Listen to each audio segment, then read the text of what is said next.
بعد كده على دي ده خاصه بالغسيل، وتدي امتياز الناس الزيتون اللي هو البلوجر بيطلعه فوق على قد استهلاك المعصره.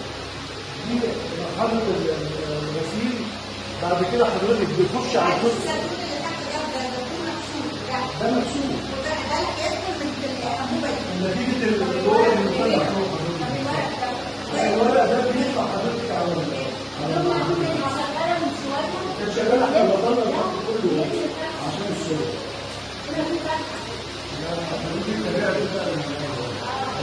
افضل ثمره بتتعصر اللي هي الثمره اللي هي دي، اللي هي بنقول عليها الشوكولاته الملونه دي، دي افضل ثمره.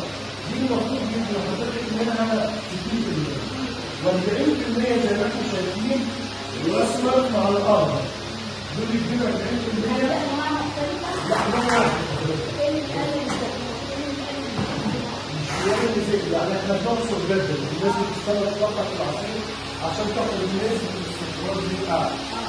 يعني الناس دي لكن المساله دي